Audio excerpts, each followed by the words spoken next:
प्रभु यीशु मसीह के मधुर और मीठे नाम में सबको जय मसीह की। मेरा प्यार भरा सलाम।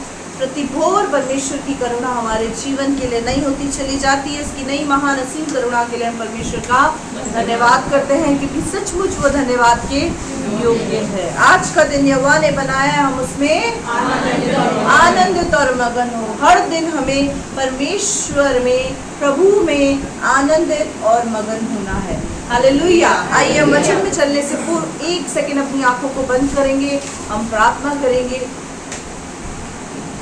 हमारे जीवित और महान स्वर्गीय दयालु अनुग्रहकारी सामर्थी परमेश्वर, बड़ी नम्र और दीनता के साथ अब्बा पिता, हम आपके चरणों की वेदी पर आते हैं। हम आपका धन्यवाद करते हैं इस मुबारक दिन के लिए, सुंदर समय के लिए। पवित्र आत्मा, इस विवाह पर मैं आपका पूरा कंट्रोल, आपका पूरा कब्जा चाहती हूँ। एक अद्भुत गवाही को परमेश्वर मैं इस कलीसिया के लोगों के माध्यम से देखना चाहती हूँ।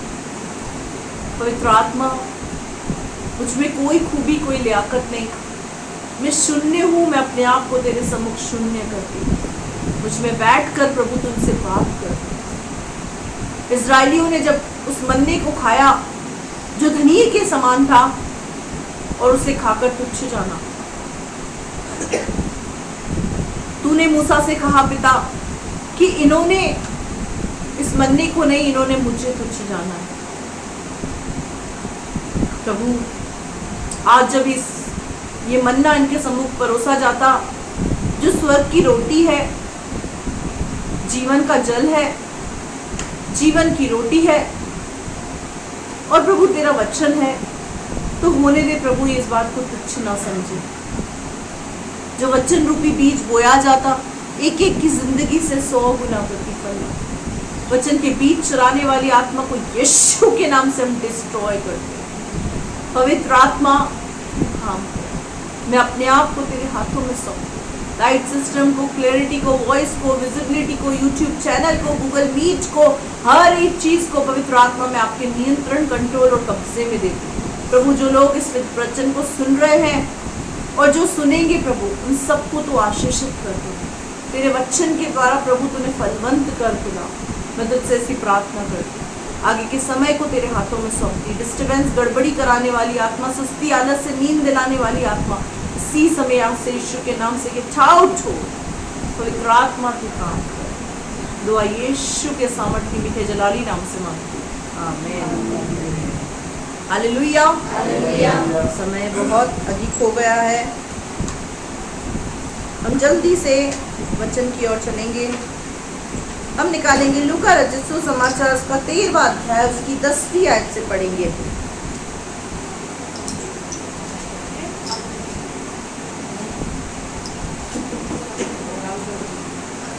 लूका रचित सुसमाचार 13वां अध्याय 10वीं आयत। सप्त के दिन कुबड़ी स्त्री को चंगा करना।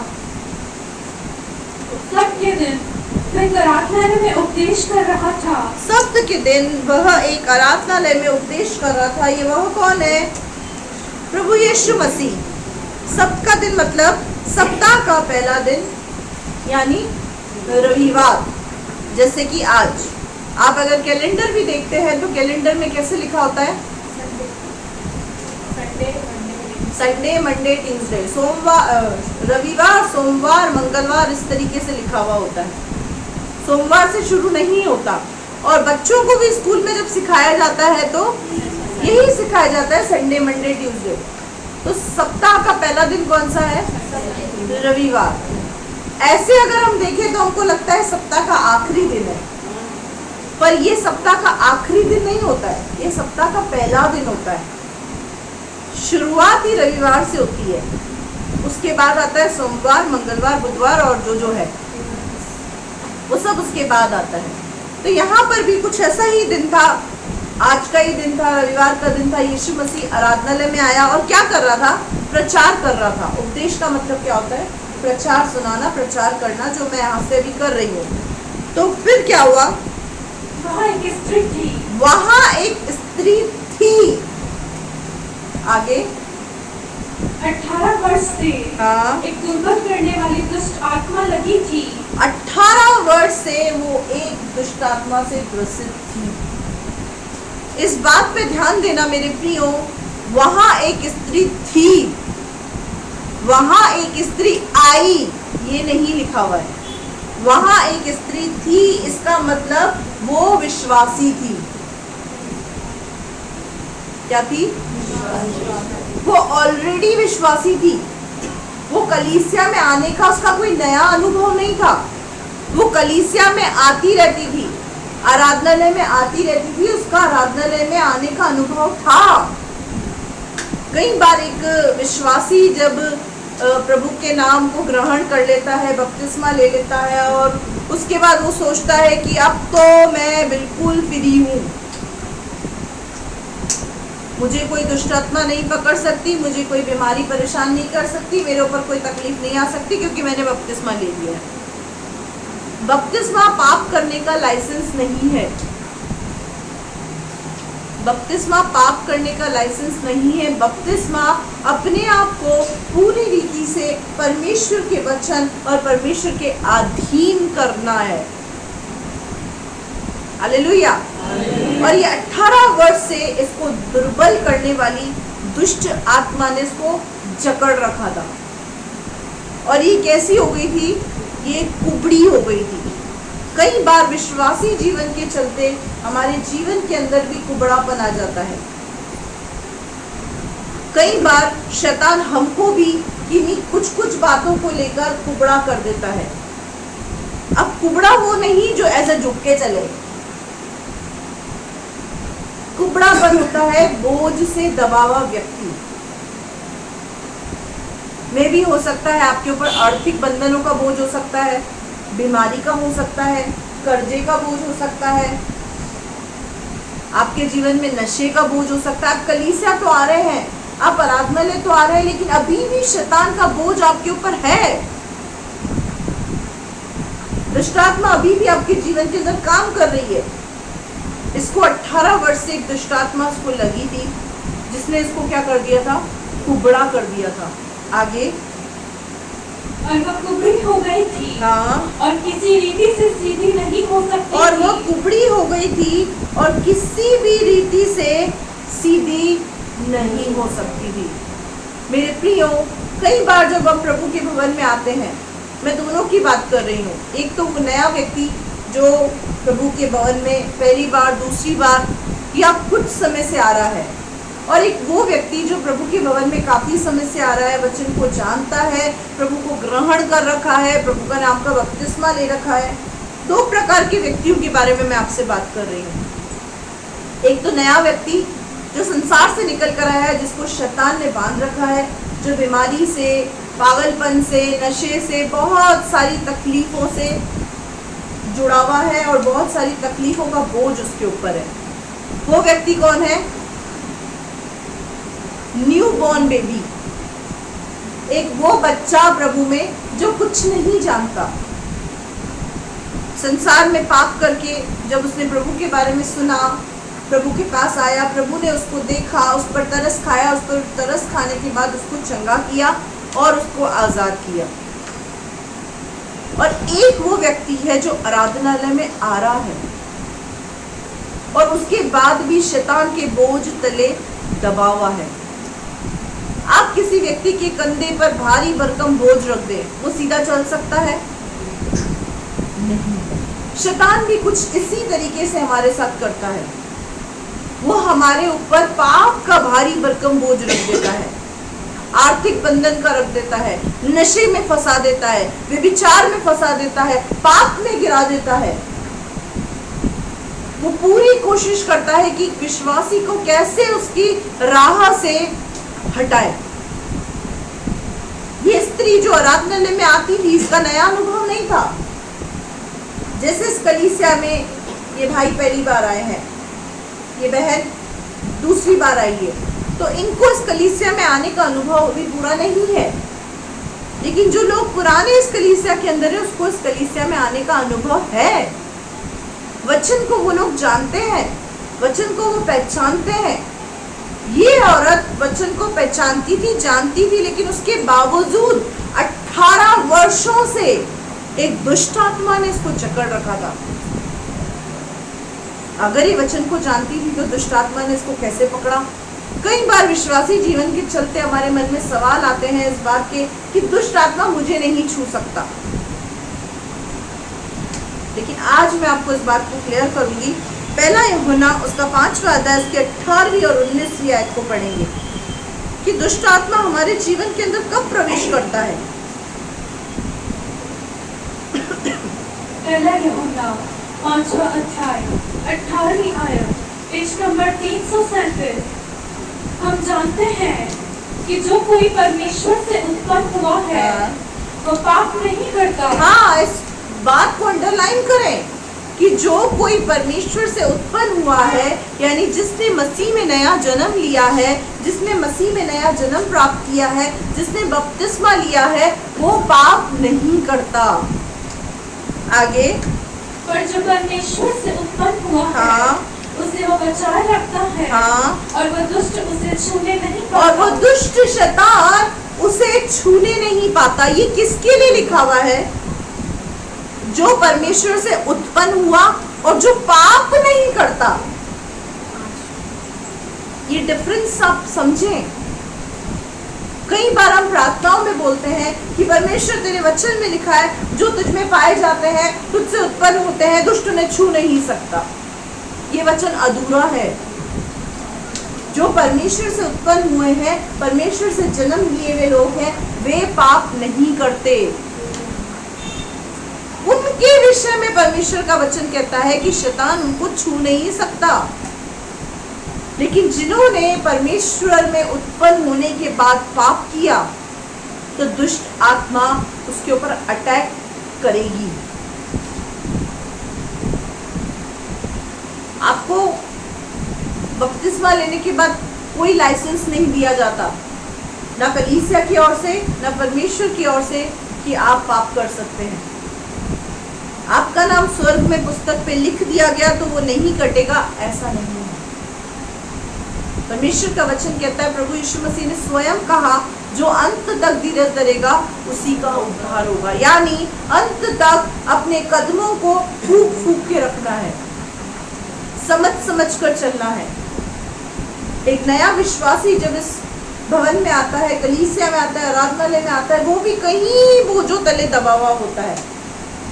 उसके ऊपर भी बोझ होता है, अपने परिवार का बोझ होता है, बिजनेस का बोझ होता है, जॉब का होता है, बीमारी का होता है। अगर वो नशा करता है तो नशे के बोझ से दबा हुआ होता है, मारपीट करता है तो उसके बोझ से दबा होता है, गुस्सा करता है तो गुस्से के बोझ से दबा हुआ होता है। बहुत तरीके के बोझ होते हैं।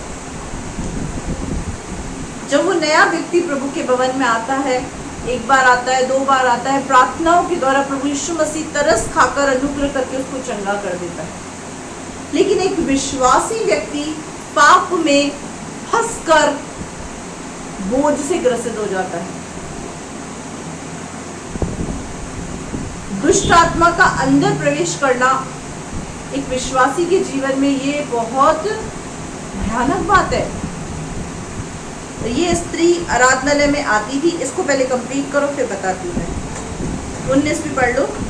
हम जानते हैं कि हम परमेश्वर से हैं और सारा संसार उस दुष्ट के वश में पड़ा है। हम जानते हैं कौन? जो प्रभु पर विश्वास करते हैं और जिन्होंने प्रभु को ग्रहण किया है। हम जानते हैं कि हम परमेश्वर के हैं और सारा संसार दुष्ट के वश में पड़ा है, यानी सारा संसार शैतान के वश में पड़ा है। आज इंसान का इंसान पर कंट्रोल नहीं है। आए दिन वारदातें हो रही हैं, चोरी की वारदात, रेप की वारदात, आए दिन हत्या की वारदात। ये सारी बातें तो जैसे बहुत आम हो गई है। अगर हम न्यूज़पेपर उठाएं तो वारदातें ही वारदात, न्यूज़ चैनल खोलें तो वारदातें ही वारदात। क्यों? कौन है इन सब चीजों का कराने वाला और इसके पीछे किसका हाथ है? इस सब के पीछे शैतान का हाथ है। वो इंसान के दिमाग में घुसकर उसकी बुद्धि को, आत्मिक बुद्धि को अंधा करके उससे गलत काम करवाता है। अगर एक अविश्वासी के जीवन में ऐसा हो रहा है तो वो शैतान के वश में है। लेकिन अगर एक विश्वासी के जीवन में भी ऐसा हो रहा है तो मतलब वो प्रभु के भवन में आते हुए आज भी बंधा हुआ है। कई बार मैं बच्चों को कुछ बातें समझाती हूँ, सिखाती हूँ, हम दोनों पति पत्नी उन लोगों को सिखाते हैं, तो उन लोगों को बात हल्की जान पड़ती है। उनको लगता है कि ये तो इनका काम बोलने का है, खुदा ने इनको बोलने के लिए रखा है, इनका काम बोलने का है। मेरे प्रियो, हमारा काम सिर्फ बोलने का नहीं है, आपको सिखाने का है, आपको समझाने का है और आपकी आत्मा की चिंता करने का है। अगर हम आपको बोलते हैं तो वो सिर्फ आत्मा की चिंता करके बोलते हैं। अब ये जो स्त्री थी 18 वर्ष से उसको दुष्ट आत्मा ने जकड़ रखा था, ये हर रविवार को आराधनालय में आती थी। यहाँ पर साफ लिखा हुआ है वो स्त्री आराधनालय में थी। थी का मतलब पास्ट टेंस, थी। आई है इसका मतलब प्रेजेंट टेंस, आएगी यानी फ्यूचर। पढ़ा रही हूं मैं आपको। तो थी का मतलब वो ऑलरेडी उस कलीसिया के अंदर एक विश्वासी थी। इसका सबसे पहला प्रमाण, आगे चल के मैं आपको और प्रमाण दूंगी कि ये एक विश्वासी ही बेटी थी। पढ़ो बेटा। यीशु ने उसे देखकर बुलाया और कहा, हे नारी, तू अपनी दुर्बलता से छूट गई। हालेलुया। यीशु ने उस स्त्री को बुलाया और उससे क्या कहा? हे नारी, तू उस दुर्बलता से छूट गई। मेरे प्रियो, जिस भी पाप के अंदर आप अपने जीवन को व्यतीत करते हैं, जिस भी बोझ तले आप हैं, वो बोझ क्या है? हमारे ऊपर क्या है? एक बंधन है। यहाँ पर क्या बोला यीशु मसीह ने? दुर्बलता से छूट गई। पाप हमको दुर्बल कर देता है, कमजोर कर देता है। पाप हमको कैसा कर देता है? खोखला बना देता है। बोझ हमको कैसा कर देता है? एक बोझ तले व्यक्ति को कभी आपने देखा है गर्दन उठा के चलते हुए? उसकी गर्दन हमेशा झुकी रहेगी, नीचे रहेगी। वो जब लोगों से बात करेगा तो भी अपने आप को बहुत भारी महसूस करेगा। क्यों? क्योंकि उसके ऊपर बोझ है। पाप की वजह से जो बोझ हमारे जीवन पर आते हैं वो हमें दबा देते हैं। अविश्वासी जीवन के अंदर जब कोई व्यक्ति नया नया आता है, वो प्रभु को नहीं जानता, उसने पाप किए, गलती की, प्रभु को जाना, प्रभु ने उसको क्षमा किया और उसको दुर्बलता से आजाद किया। अब आजादी मिलने के बाद वो वापस संसार चला जाए और वापस जाकर पाप करे, तो दोबारा से उससे भी खतरनाक बोझ से ग्रसित हो जाता है। क्योंकि प्रभु ने आप पर दया की और आपने उसकी दया को हल्का जाना। जब प्रभु आप पर अनुग्रह करता है, आप पर दया करता है, तो आप उसको हल्का जानते हैं। कई बार हम कलीसिया में आते हुए पाप करते हैं और कई बार हम पहली बार आते हैं तो बोझ से दबे हुए आते हैं। तो दोनों व्यक्ति में अंतर क्या रहा, मुझे आप बताइए। एक व्यक्ति जो प्रभु को नहीं जानता, वो बोझ तले है, उसका बोझा समझ में आता है, उसकी तकलीफ, उसकी परेशानी समझ में आती है, क्योंकि वो अनजान था। लेकिन एक विश्वासी व्यक्ति पाप में जीवन को जी रहा है और बोझ तले शैतान के वश में पड़ा है, उसमें किसकी गलती है? अगुओं की, उस खुदा की, यीशु मसीह की, या पवित्र आत्मा की? यहाँ पर ये स्त्री 18 वर्ष से दुर्बल थी, उबड़ी थी, क्योंकि इसके अंदर दुष्ट आत्मा थी जिसने इसको ऐसा कर दिया था। मेरे प्रियो, हर एक पाप के पीछे एक दुष्ट आत्मा काम करती है। अगर हम बोलते हैं मैं सिर्फ गाली तो देता हूँ, गाली बुलवाने वाली एक दुष्ट आत्मा है जो आपके अंदर काम कर रही है। अगर कोई बोलता है मैं सिर्फ गुस्सा ही तो करता हूँ, गुस्सा कराने वाली एक दुष्ट आत्मा है जो आपके अंदर काम कर रही है। गुटखा, दारू, सिगरेट, बीड़ी, हत्या, मारपीट, चोरी, व्यभिचार, गंदी नजर, गंदी बातें, गंदी चीजें देखना, अपनी आंखों से गंदी वीडियोस देखना, गंदी मूवीज देखना, ये सब चीजें एक दुष्ट आत्मा कराती है और आपको छुटकारे की जरूरत है। जब तक आप इन चीजों से फ्री नहीं होंगे, तब तक आप बोझ के अंदर हैं। तब तक आप क्या है, बोझ तले दबे हुए हैं। शैतान ने आपको दबा दिया है और आपको झुका दिया है, आपको दुर्बल कर दिया है। बहुत से लोग एडिक्ट होते हैं। एडिक्ट होने का मतलब क्या है? शैतान दुष्टात्माओं के द्वारा आपको कंट्रोल कर रहा है। मेरे से गुटखा छूटता नहीं है, मेरे से दारू छूटती नहीं है, मेरे से बुरी संगति छूटती नहीं है। मेरे प्रियो, जब हम लोगों से छूट सकती है, इस कलीसिया की बच्चियों से छूट सकती है, इस कलीसिया के लीडर से गलत आदतें छूट सकती है, तो आपसे क्यों नहीं छूट सकती? क्या आपका यीशु मसीह के साथ कोई टंटा हो गया है? क्या कोई कट्टी कुट्टी चल रही है? यीशु मसीह ने बोल दिया आपको, कट्टी हूं मैं तेरे से बात नहीं करूंगा, ऐसा कुछ है क्या? ऐसा ये सिर्फ एक बहाना है हमारा, ये हम बहाने करते हैं। मैं ये नहीं छोड़ सकता। क्यों नहीं छोड़ सकता? मैं ये नहीं कर सकता, क्यों नहीं कर सकता? परमेश्वर के वचन में तो मैंने पढ़ा है, विश्वास करने वाले से सब कुछ संभव हो सकता है। मैंने ये पढ़ा है, जो सामर्थ मुझे परमेश्वर देता है उसमें मैं सब कुछ कर सकता हूँ। अगर परमेश्वर की सामर्थ पाकर हम सब कुछ कर सकते हैं, तो हम दारू, बीड़ी, सिगरेट, गुटखा, गाली गलौज, हत्या, पर स्त्री गमन, व्यभिचार, ये बातें क्यों नहीं छोड़ सकते?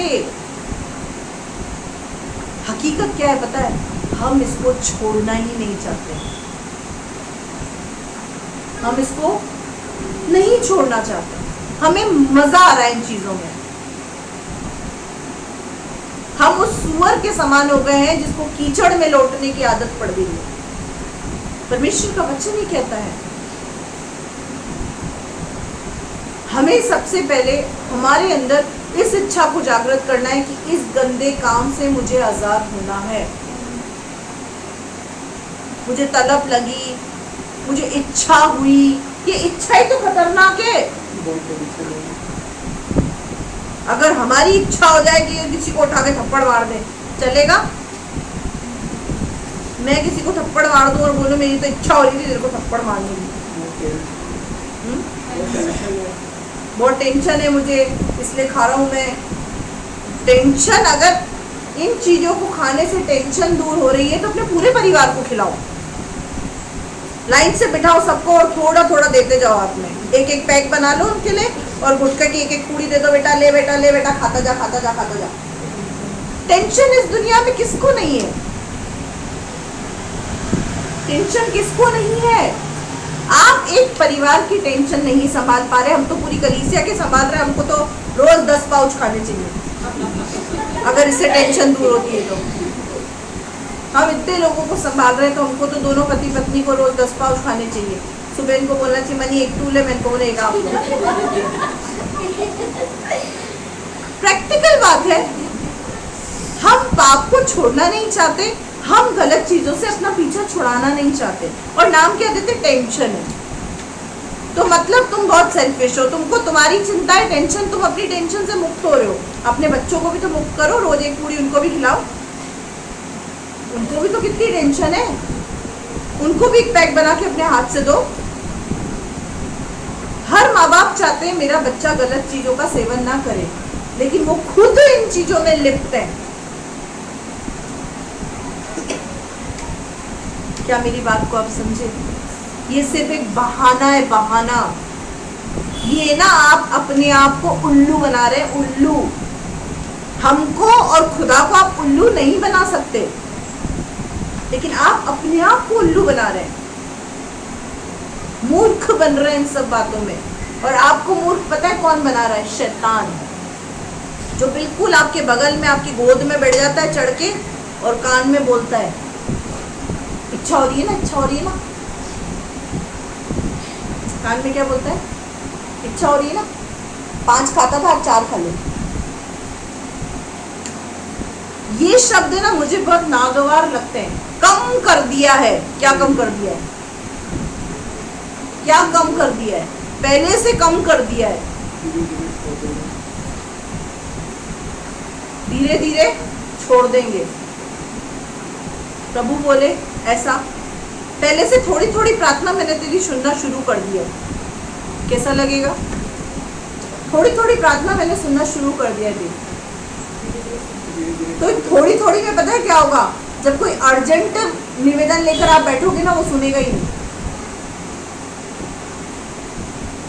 कलीसिया में आ रहे हैं, उसके बाद भी पाप में जीवन जी रहे हैं, बोल रहे हैं छूट नहीं रही है। परमेश्वर का वचन तो कहता है जो मुझे सामर्थ देता है उसमें मैं सब कुछ कर सकता हूँ। बहुत आसान है, उसकी सामर्थ को मांगे। ये इच्छा, ये मन, ये तलब, ये कभी खत्म नहीं होगी, ये आपको पाप में गिराएगी। अगर हम अपनी इच्छाओं के अनुसार चलने लगे ना, तो संडे को भवन खाली। मैं प्रचार कर रही हूँ और मेरे पति आराधना कर रहे हो, तुम ही सुनो, तुम ही बोलो, तुम ही करो। क्यों? इच्छाओं के अनुसार चल रहे थे। इच्छा हुई, एक एक को लपड़ पकड़ के मार दी। इच्छा हो रही थी हमको बहुत। आपकी गलतियों पर हम सहन करते हैं, धीरज रखते हैं, संयम करते हैं। तो यही 3 चीजें अगर आपके जीवन के अंदर आ जाए तो आप हर पाप से बच जाएंगे। सहनशीलता, संयम, धीरज। वेट करना सीख जाए, कंट्रोल करना सीख जाए। ये सब चीजें एक विश्वासी के जीवन में होना जरूरी है, नहीं तो शैतान का बोझ आपके लिए तैयार है। आप किसी ना किसी बोझ तले होंगे। मेरे प्रियो, एक व्यक्ति जो नशा करता है, अगर आप उससे होश में जब वो होगा ना, उससे अगर आप बात करेंगे ना, आपको उससे बात करने से पता चल जाएगा कि बोझ में है। जब तक वो नशे में होता है ना, तब तक से वो अपने आप को अमिताभ बच्चन समझता है, राजा समझता है। एक छोटा बच्चा हमारे घर पे आता था, काम करने आता था। तो जब वो काम करने आता था तो एक बार हम लोग स्टेशन गए, हमको नहीं पता था वो स्टेशन से आता था। स्टेशन गए तो स्टेशन पे वहाँ पर वो घूम रहा था, भटक रहा था वहाँ पर। तो हमने एकदम से उससे पूछा कि भाई तू स्टेशन पे क्या करता है। उसकी डिटेल जानने की कोशिश करी। बहुत छोटा बच्चा था, मात्र 10-12 साल का था। उससे उससे हमने पूछा कि भाई तू ऐसा क्यों करता है, स्टेशन पे भटक रहा है, यहाँ वहाँ काम कर रहा है।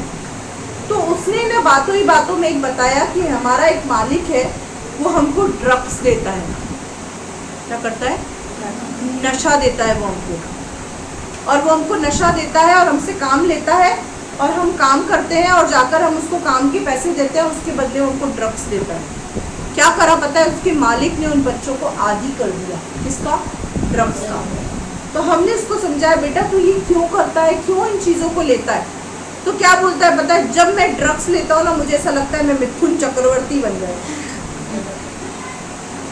और बाल भी बिल्कुल मिथुन की तरह रखता था वो बच्चा।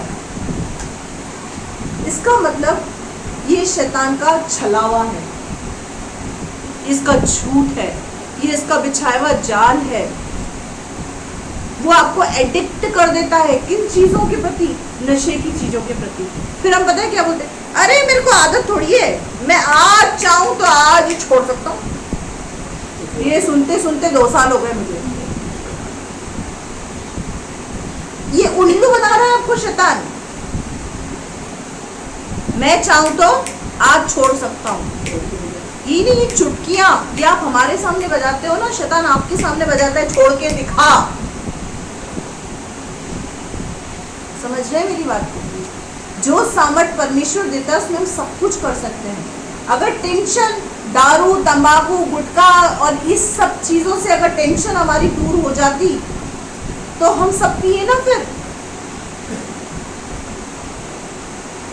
क्या मेरी बात को आप समझ रहे हैं? ये सिर्फ शैतान का एक छलावा है। मारपीट, गाली गलौज, क्रोध, हत्या, चोरी, डकैती। जब भी आपको कोई ऐसा मौका मिले, सपोज करो आपके सामने खुले पैसे पड़े हैं, आपकी स्थिति बहुत खराब है, उस समय आपके कान में यह आवाज कभी नहीं आएगी कि ये पैसे जाकर जिस व्यक्ति के उसको दे दे। ऐसी आवाज कभी नहीं आएगी। आपके कान में क्या आवाज आएगी? तेरी स्थिति बहुत नाजुक है, तेरी परिस्थितियां बहुत कमजोर है, उठा ले पैसा, उठा ले, तेरे लिए तो पड़े ये कर। क्यों? क्योंकि शैतान आपको अपना गुलाम बना के यूज करना चाहता है। अगर एक बार आपने उसकी बात को सुन लिया तो समझ लीजिए कि वो अब आपको गुलाम बनाकर यूज करना चाहता है। पढ़ो बेटा, आगे पढ़ो। यीशु ने उसे देखकर बुलाया और कहा, हे नारी, तो अपनी दुर्बलता से छूट गई। तब उसने उस पर हाथ रखे और वह तुरंत सीधी हो गई और परमेश्वर की बड़ाई करने लगी। इसीलिए कि यीशु ने सबके दिन उसे अच्छा किया था। और आराधनालय का सरदार लिसिया पर लोगों से कहने लगा, 6 दिन हैं जिनमें काम करना चाहिए, अतः उन्हीं दिनों में आकर चंगे हो, परंतु सबके दिन में नहीं। हालेलुया। अब क्या हुआ? यीशु ने उसको पास बुलाया और क्या कहा? हे नारी, तू अपनी दुर्बलता से छूट गई। और यीशु ने जैसे ही उसके ऊपर हाथ रखा वो सीधी हो गई। अगर आज आप भी बंधन में हैं, आज आप भी शैतान की किसी गुलामी में हैं, तो आपको भी यीशु के हाथ की जरूरत है। हालेलुया। क्योंकि जब वो हाथ आपके ऊपर रखेगा तो आप सीधे हो जाएंगे, बोझ उतर जाएगा, कुबड़ापन चला जाएगा, सब कुछ नया हो जाएगा। लेकिन वो हाथ क्या है पता है? वो हाथ है प्रार्थना भरी, सामर्थी प्रार्थना, सामर्थ से भरी हुई प्रार्थना। जब आप प्रार्थना करेंगे और प्रभु की सामर्थ को मांगेंगे तो प्रभु का हाथ आपके ऊपर आएगा और वो आपको बाउंडेशन से आजाद करेगा। हमारे ऊपर जो बोझा है वो बोझा पाप की वजह से होता है। हालेलुया। आगे बढ़ो बेटा। यहाँ पर लिखा हुआ है, जब ऐसा सब कुछ हुआ तो वहां पर जो आराधनालय का सरदार था वो रिसिया कर कहने लगा, 6 दिन तो तुम काम कर सकते हो, लेकिन 7वें दिन सबके दिन काम करना अलाउड नहीं है। क्योंकि पुराने नियम के अनुसार सबके दिन कोई काम नहीं करता था। ये परमेश्वर की आज्ञा थी कि रविवार का जो दिन होता था उस दिन भी कोई काम नहीं करेगा, कोई कामकाज नहीं करेगा। उनको खाना भी शनिवार के दिन ही बना के रखना पड़ता था और रविवार को वो वही खाना खाते थे। हालेलुया। अब मैं इस बात से आपको एक बात बताना चाहती हूँ, यीशु मसीह ने उस बंधन को तोड़ दिया। शनिवार को खाना बनाकर रखते थे, रविवार को भी वही खाते थे। ये उस समय पुराने नियम के आज्ञाएं थी, पुराने नियम के बंधन थे जो आज भी फॉलो किए जा रहे हैं। सातम, शीतला, थदड़ी, पता नहीं क्या क्या नाम है, माय गॉड, गोगा, गोगे ने सबको कर दिया मोगा। सब बुद्धि से भ्रष्ट हो चुके हैं। एक दिन पहले बनाते हैं, दूसरे दिन एंजॉय करके खाते हैं, अंडा खाएंगे। ये सब चीजें पता है क्या है? ये पुराने नियम के बाउंडेशंस है, बाउंडेशंस, बंधन है, जिससे यीशु मसीह ने नए नियम में आके आपको फ्री कर दिया है। अरे अच्छा लगता है तो ऐसे ही बना के खा लें, अच्छा लगता है तो ऐसे ही बना के खा ले। एक दिन पहले बनाएंगे, दूसरे दिन सड़ा गला भासी खाएंगे और पेट पकड़ के रोएंगे, बहुत दर्द हो रहा है पेट में। काफी लोगों को पेट में तकलीफ हो जाती है, प्रॉब्लम हो जाती है। यीशु मसीह ने क्या कहा यहाँ पर? 6 दिन तुम काम करो, 7वें दिन तुमको विश्राम करना है। ये किसकी आज्ञा थी? ये मूसा ने उस समय व्यवस्था बनाई थी, ये मूसा की व्यवस्था थी। लेकिन यीशु मसीह की व्यवस्था थोड़ी डिफरेंट है। क्या डिफरेंट है? पढ़ो, 15वीं आयत पढ़ो। ये सुनकर प्रभु ने उत्तर दिया, हे कपटियों, क्या सबके दिन तुम में से हर एक अपने बैल या गधे को हाथ से खोलकर पानी पिलाने नहीं ले जाता? हालेलुया। यहाँ पर यीशु मसीह ने ऐसी विचारधारा रखने वालों को क्या बोला? हे कपटियों, कपट से भरे हुए लोगों, क्या तुम में से तुम अपने गधे बैल को उनको बाहर को पानी पिलाने नहीं लेके जाते रविवार के दिन? क्या रविवार के दिन को क्या अगर तुम्हारा बैल गुम हो जाए तो तुम उसको ढूंढने नहीं निकलोगे? क्या तुम ये काम नहीं करोगे रविवार के दिन? करते हैं ना हम, और दिन भी तो खाना 7 दिन बनाते हैं। फिर ये जो चोचलेबाजी कहाँ से आई? ये चोचलेबाजी पुराने नियम से आई है। बाइबल हर चीज का प्रमाण देती है, हर चीज का प्रमाण। ये चांद दिखना, चांद छुप जाना, ये सब प्रकृति है। ये चांद, सूरज, तारे इनके पीछे पड़े हुए हैं जबरदस्ती। ये खुद दुखी है इंसानों से, अरे हमारा पीछा छोड़ दो। ये इंसानों से दुखी हो गए, हमारा पीछा छोड़ दो। जबरदस्ती देखो तो गायों के पीछे पड़ जाएंगे एक दिन, जबरदस्ती इसको वो खाना ही पड़ेगा, खा ही सही। माला पहनाएंगे, टीका लगाएंगे, उसको उसकी पूंछ पे पानी डालेंगे, पहले खिला पिला के उसकी पूंछ पे पानी डाल के भगा देते हैं। ये सब थकियानुसी बातें हैं। ये शैतान का छलावा है जो इंसान को छल करके फंसा के बैठा है। वो जबरदस्ती थाली लेके उसके पीछे पड़ेंगे। इससे में 2-4 हादसे भी हो जाते, उड़ा देती है सींग से 2-4 को। जितना औरतें गाय के पीछे पड़ती है और गाय भी औरतों के पीछे ही पड़ती है। किसी पुरुष को सींग मारते हुए नहीं देखा है मैंने गाय को, लेकिन औरतों के पीछे तो वो यूं करती होती है। क्यों?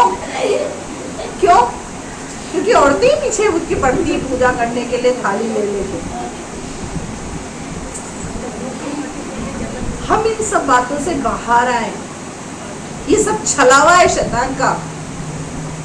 आपको वो बंधनों से बांध के रखना चाहता है, वो आपको अपना गुलाम बनाकर वश में रखना चाहता है। यहाँ पर यीशु मसीह ने उनको क्या कहा? रविवार के दिन अपने गधों घोड़ों को पानी नहीं पिलाने जाओगे, मर जाएंगे तो तुम्हारा धंधा कैसे चलेगा फिर। अब आगे पढ़ो क्या लिखा हुआ है। तो क्या उचित न था हाँ, ये स्त्री जो अब्राहम की बेटी है, हाँ, ये दूसरा प्रमाण। क्या ये उचित नहीं था? ये स्त्री जो अब्राहम के वंश की बेटी है, यानी विश्वासी की संतान, अब्राहम के वंश की थी। ये दुष्ट आत्मा ने पकड़ रखा था।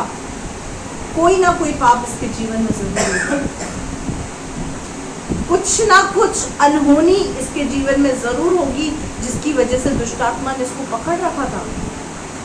लेकिन जब यीशु मसीह ने इसको देखा, दया भरा तरस भरा हाथ इसके ऊपर रखा और इसको चंगा किया। और सिर्फ इसको शारीरिक चंगाई नहीं दी, इसकी आत्मिक चंगाई को भी खोल दिया। हालेलुया। क्योंकि जब यीशु मसीह का हाथ किसी व्यक्ति पर आ जाता है ना मेरे प्रियो, वो व्यक्ति पाप नहीं कर पाता है। ये सामर्थ्य उसके हाथ में। अगर उसका हाथ आपके ऊपर है ना, तो आपके कदम पाप की ओर बढ़ेंगे तो सही, लेकिन करने नहीं देंगे आपको पाप। बढ़ेंगे, क्योंकि हमारा जो शरीर है ना, वो पाप का पौरुष है, पाप का शरीर है। ये हमसे पाप कराता है। इसको सब कुछ चाहिए, सब कुछ। इसको ही इच्छा होती है घूमने फिरने की। आत्मा को नहीं होती। आत्मा बोलती है कि थोड़ी देर निकल के बाहर सिटी मॉल घूमाऊं। किसी की आत्मा बोलती है कि थोड़ी देर निकल कर मैं आलू वालिया मॉल घूम कर आऊँ, या थोड़ी देर निकल कर मैं पिज्जा बर्गर खा के आऊँ। ये शरीर ही है, और ये शरीर हमको पाप की ओर अग्रसर करता है। लेकिन हमारे शरीर में एक चीज है, वो है परमेश्वर के द्वारा दी गई आत्मा। और जब उस आत्मा के ऊपर परमात्मा का वास हो जाता है, परमेश्वर का वास हो जाता है, यीशु का हाथ आ जाता है, तो वो आत्मा हमारे शरीर को कंट्रोल करना शुरू कर देती है। हालेलुया। इसीलिए परमेश्वर के वचन में लिखा है, जो परमेश्वर मुझे सामर्थ देता है, इसमें मैं सब कुछ कर सकता हूं। हालेलुया। मैं प्रैक्टिकली इस चीज को कह सकती हूँ कि बहुत से बच्चे जो परमेश्वर के अधीन और उसके वचन के अधीन चलते हैं, वो उन काम को कर ही नहीं पाते जो पाप से संबंधित रखते हैं। उसका कारण पता है क्या है? उसका कारण है परमेश्वर का हाथ उनके ऊपर है, यीशु का हाथ उनके ऊपर है। Hallelujah, hallelujah. और शैतान उनको अब नचा नहीं सकता। इशारों पर कौन नाचता है? कठपुतली। आप शैतान की कठपुतली है। वो इशारा करता है और हम नाचना शुरू कर देते हैं। आगे पढ़ो बेटा। जिसे शैतान ने 18 वर्ष से बांध रखा था, जिसे शैतान ने 18 वर्ष से बांध रखा था। अब्राहम की वंश की बेटी है ये दूसरा प्रमाण है इसका विश्वासी होने का। इसको बांध रखा था तब के दिन हाँ। इस बंधन से छुड़ाई जाती। हाँ जब उसने ये बातें कही तो उसके सब विरोधी लज्जित हो गए हाँ। और सारी भीड़ और महिमा के कामों से जो वो करता था आनंदित हुई। हालेलुया। आज आपको भी यीशु के हाथ की जरूरत है। अगर आप अपने आप को फाउंडेशन में महसूस करते हैं। मेरे प्रियो, मैं आपको कुछ वचनों से यहाँ पर समझाना चाहूंगी। लूका रचित सुसमाचार उसका 13वां अध्याय उसकी 12वीं आयत से लेकर 17वीं आयत तक पढ़ेंगे हम। यही पढ़ लिया ना अपन लूका? अच्छा ये नहीं, हम पढ़ेंगे दूसरा कुरिन्थियों दूसरा अध्याय उसकी 11वीं आयत। दूसरा कुरिन्थियों दूसरा अध्याय 11वीं आयत। तुम भी मिलकर प्रार्थना के द्वारा हाँ। हमारी सहायता करोगे कि जो वरदान बहुतों के द्वारा हमें मिला। एक सेकंड बेटा, तुम सही पढ़ रही हो?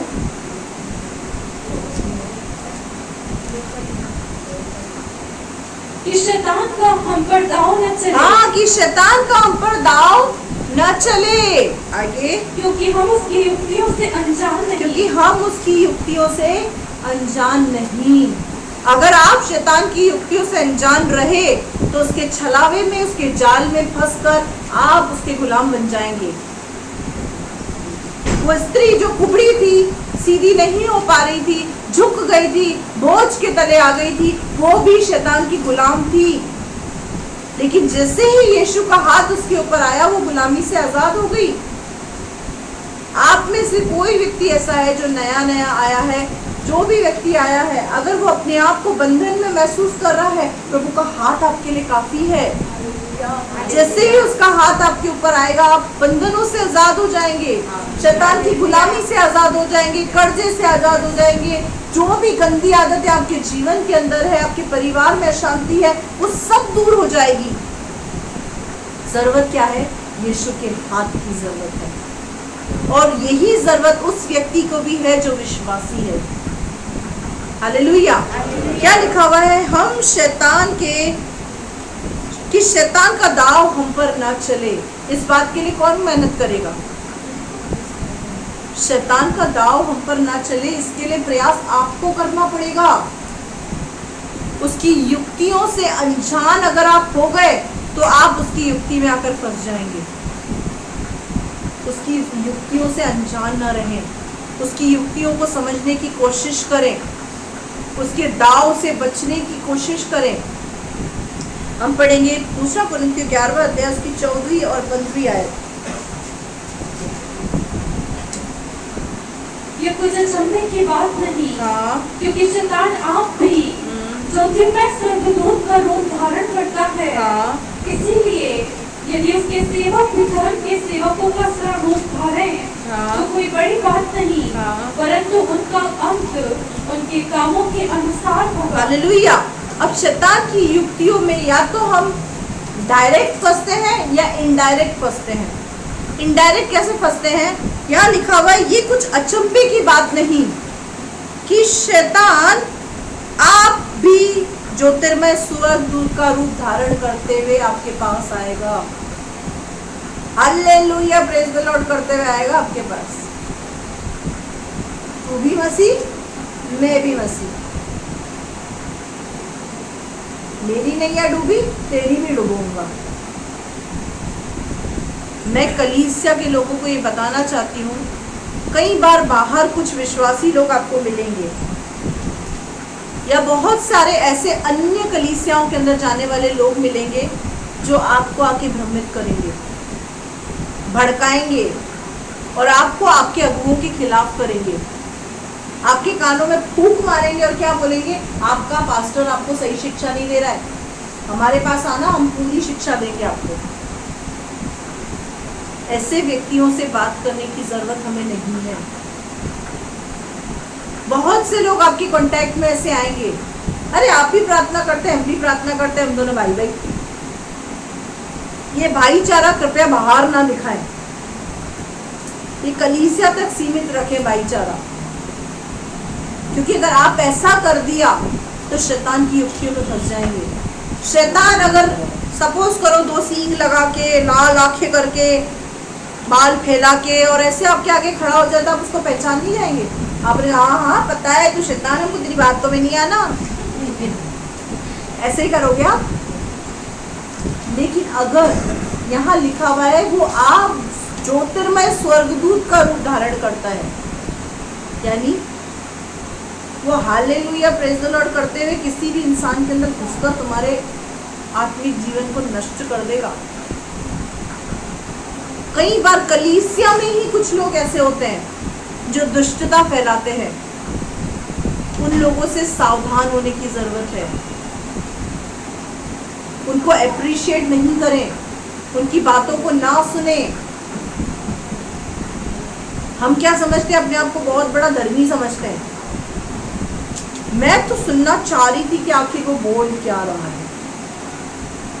ये जो चाह रही थी ना, ये घुमा देगा आपको, क्योंकि कोई भी एक बात शैतान आपके अंदर कड़वे बीज की तरह बो देगा, और वो बीज अगर फलवंत हो गया ना तो आपका आत्मिक जीवन खत्म हो जाएगा। अपने अगुओं के खिलाफ आपको कोई भी आकर बोले तो किसी की जुबान से ज्यादा अपनी आंखों पर विश्वास करना। कई बार तो कहते हैं आंखों देखा भी झूठ होता है, तो आप किसी के कहे पर विश्वास कैसे कर सकते हैं। शैतान एक विश्वासी के अंदर बड़ी ही चालाकी से जहर बोलने का काम करता है। यीशु मसीह को ही नहीं छोड़ा। पतरस ने क्या बोला यीशु मसीह को, नहीं नहीं प्रभु तेरे साथ ऐसा बिल्कुल भी नहीं हो, तू कैसे क्रूस पर चढ़ाया जाएगा। तुझे तो बहुत लंबी मिनिस्ट्री करनी है, अभी तो तुझे बहुत लंबा जीना है, तुझे तो राजा बनाने की सोच रहे हैं, अभी तो तेरे को हम शासन देंगे, सब कुछ करेंगे। अभी तो यीशु मसीह जानता था वो शैतान का छलावा है। यीशु मसीह ने क्या कहा, आजा पतरस तूने तो मेरा दिल जीत लिया, गले लगा के उसको खूब चूमा। ऐसा किया यीशु मसीह ने, क्या कहा, हे शैतान मेरे सामने से दूर हो जा। किसको कह रहा है यीशु मसीह, चेले को, जो दिन रात यीशु मसीह के साथ रह रहा है, मिनिस्ट्री में काम कर रहा है। हम क्या करते हैं, बुरा लग जाएगा यार इसको, मैं कुछ नहीं बोल सकती। बुरा लगता है तो लगे, लेकिन शैतान की बातों को अवसर ना दें। यीशु मसीह ने तुरंत प्रभाव से पतरस को बोला, इस शैतान इसके अंदर से चला जा, मुझे पता है इसके अंदर से तू बात कर रहा है। जब उसमें से शैतान काम कर सकता है तो शैतान किसी में से भी काम कर सकता है। आपके अगुओं के खिलाफ करने के लिए वो कुछ भी कर सकता है। उसका कारण पता है क्या है, अगर आप अपने अगुओं के खिलाफ हो जाएंगे तो कलीसिया में आप गंदगी फैलाएंगे, और शैतान कलीसिया के अंदर गंदगी चाहता है। अगर आप अपने अगुओं के खिलाफ हो जाएंगे तो उनकी समझाई हुई बात आपको समझ में नहीं आएगी। अगर आप अपने अगुओं के खिलाफ हो जाएंगे तो जो वो प्रचार करेंगे उस प्रचार में आप नींदें करेंगे, आंखों से जग रहे होंगे, आत्मा से सो रहे होंगे। ठीक है, जाना है। बी अवेयर, इस बात से सतर्क हो जाएं।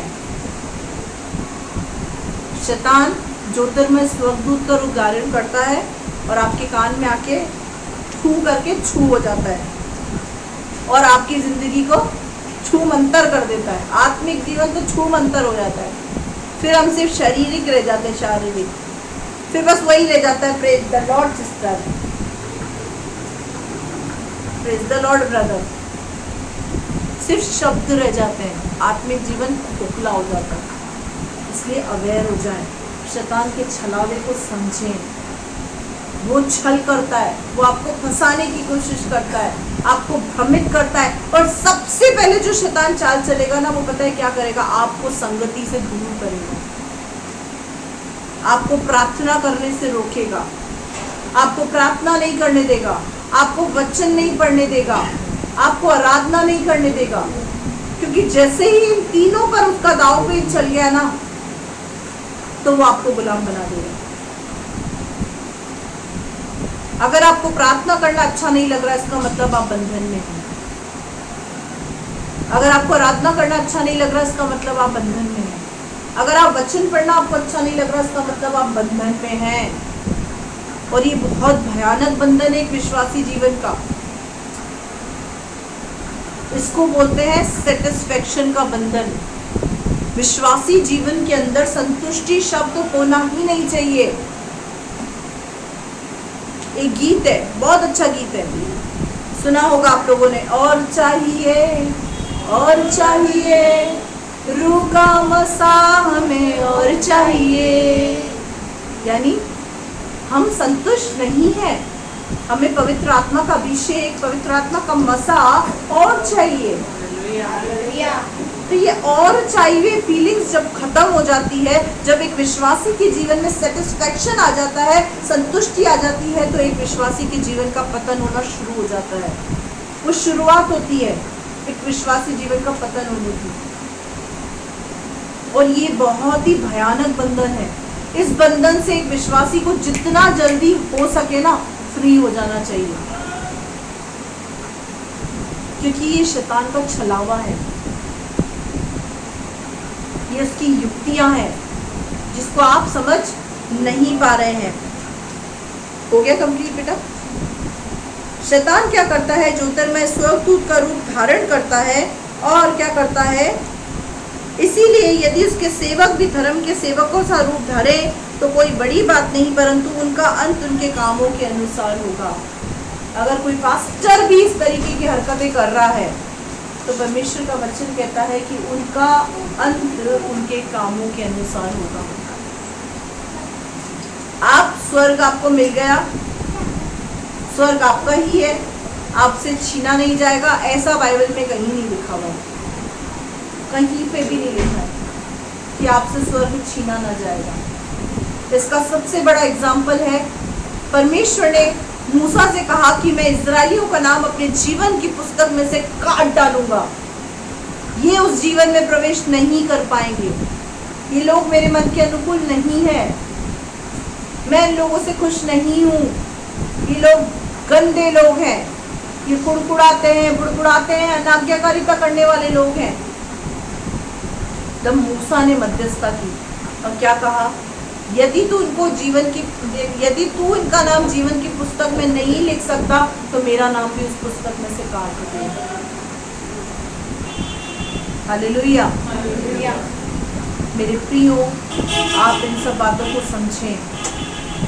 ये शैतान का छल है जो आपको बंधन में रखकर आपको कठपुतली की तरह अपने वश में करके आपको नचा रहा है। वो आपको कुबड़ा कर दिया, आपको दुर्बल कर दिया, आपको झुका दिया उसने पाप तले। एक वचन और पढ़ेंगे, मत्ती रचित सुसमाचार का 11वां अध्याय, उसकी 28, 29 और 30 आयत। ये आखिरी वचन है, इसको पढ़ के मैं अपने कथन को विराम दूंगी। ये सब परिश्रम करने वालों, हाँ, और बहुत से दबे हुए लोगों, हाँ, मेरे पास आओ, मैं तुम्हें विश्राम दूंगा। हाँ, मेरा जुआ अपने ऊपर उठा लो, हाँ, और मुझसे सीखो। हालेलुया। अब यहाँ क्या लिखा हुआ है? अब जो बोझ से दबा हुआ है उसके लिए वचन है। अब आप सोच रहे होंगे इतनी देर से, अब हम बोझ से दबे हुए हैं, अब उस बोझ से हम कैसे निकले, ये कैसे गंदी आदतों से छुटकारा पाएं, कैसे हम चीज़ों से आज़ाद हो, कैसे ये बोझ हमारे ऊपर से हटेगा, कैसे हम इस गलत आदत से छुटकारा पाएंगे? तो ये वचन आपके लिए है। यीशु मसीह क्या कह रहा है? हे बोझ से थके मांदे और परिश्रम करने वाले लोगों, आप परिश्रम कर रहे हैं लेकिन आपको सफलता नहीं मिल रही, ये बोझ है।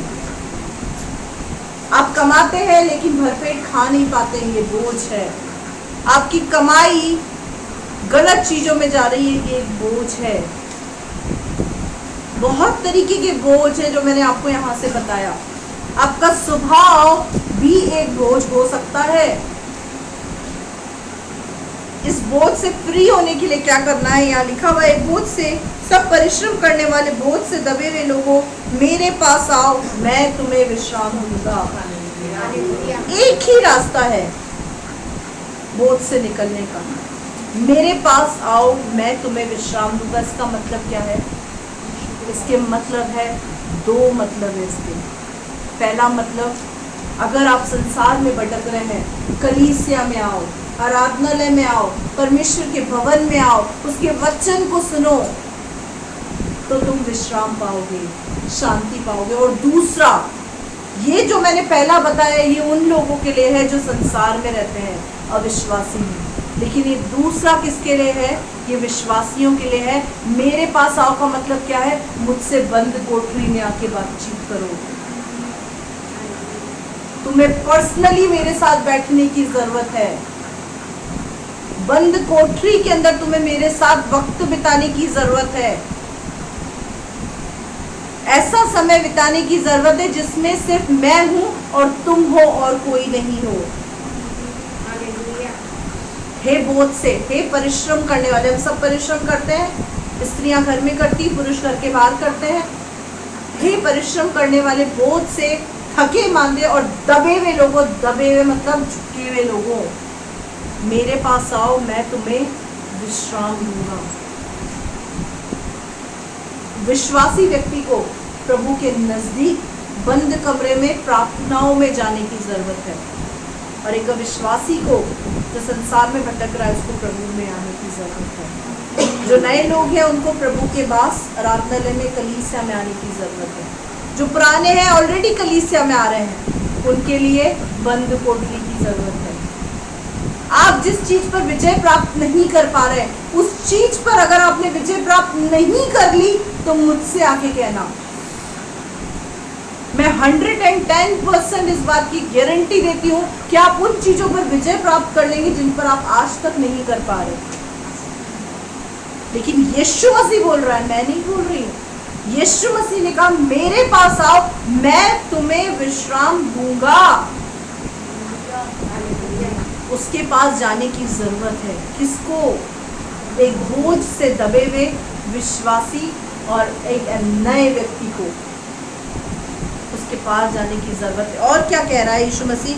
मेरा जुआ अपने ऊपर उठा लो आगे, और मुझसे सीखो क्योंकि मैं नम्र हाँ और मन में दीन हूँ हाँ, और तुम अपने मन में विश्राम पाओगे। हालेलुया। क्या बोल रहा है यीशु मसीह? मेरा जुआ अपने ऊपर उठा लो। वो जुआ क्या है? हम जुआ किस चीज को समझते हैं? किस चीज को समझते हैं? किसको? हम लोग जुआ उसको समझते हैं। ये उस जुए की बात है, मेरा जुआ अपने ऊपर उठा लो, यानी क्रूस। ये वो क्रूस नहीं है जो यीशु मसीह लकड़ी पे लटका था कि जाकर आप बोलो मुझे भी 3 किलो पे ठोक दो, क्योंकि यीशु मसीह ने कहा है मेरा जुआ अपने ऊपर उठा लो। तो हम भी बोले कि भाई नहीं, हमको भी आप तो 3 किलो पे टाल दो। यीशु मसीह ने क्या कहा? मेरा जुआ अपने ऊपर उठा लो और मुझसे सीखो कि मैं कैसा नम्र और दीन हूँ। मेरे प्रियो, किसी को थप्पड़ मारकर आपको उतनी शांति नहीं मिलेगी जितनी शांति किसी को क्षमा करके मिलती है। महसूस किया है इस बात को? किसी को थप्पड़ जब मारते हैं ना तो एक विश्वासी व्यक्ति बेचैन हो जाता है। किसी पे गुस्सा करते हैं, किसी को उटपटांग बोलते हैं, किसी से मारपीट करते हैं या कुछ भी अवैध और गलत काम करते हैं, तो एक विश्वासी व्यक्ति का आत्मा उथल पुथल हो जाता है। अंदर से मतलब सुकून, चैन महसूस नहीं होता। आपको होता है नहीं होता मुझे नहीं पता, लेकिन मैं अगर किसी को 2 शब्द भी बोल देती हूँ ना, मेरे को अंदर से पता नहीं क्या होता है। मुझे घबराहट होना शुरू हो जाती है। मुझे ऐसा लगता है कि मैंने कुछ गलत किया है, और मैं उस सब चीज़ों को सबसे पहले तो प्रभु के सम्मुख जाकर प्रभु से क्षमा मांगती हूँ, और बाद में जिसको भी मैंने कुछ कहा है मैं उससे अपना रिश्ता ठीक कर लेती हूँ। क्यों? पता है, इसी को बोलते हैं यीशु मसीह का जुआ उठाना, उसका क्रूस उठाना। यीशु मसीह का क्रूस क्या है? क्या है? क्षमा मांगो, क्षमा करो, बात खल्लास। ये यीशु मसीह का क्रूस है। नम्र होना, दीन होना, चुप रहना, ये सब यीशु मसीह का क्रूस है। अन्याय सहना, सहनशीलता, धीरज, क्षमा, प्रेम, विश्वास, नम्रता, कृपा, दयालु, ये सब यीशु मसीह का क्या है?